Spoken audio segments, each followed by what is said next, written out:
Durant les rondes, comptarem des de l'extrem inicial cap a l'extrem final i un cop arribem al final, saltarem a l'inici altre cop. Sempre en bucle, des de l'inici al final. Començarem a comptar des de l'inici del carril si encara no s'ha tret cap cub o des de l'espai buit que hagi deixat l'anterior tirada.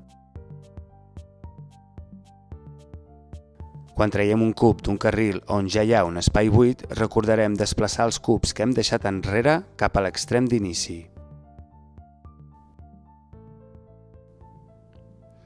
Tingues en compte que quan saltes des del final a l'inici hauràs de desplaçar els últims cubs dels carrils.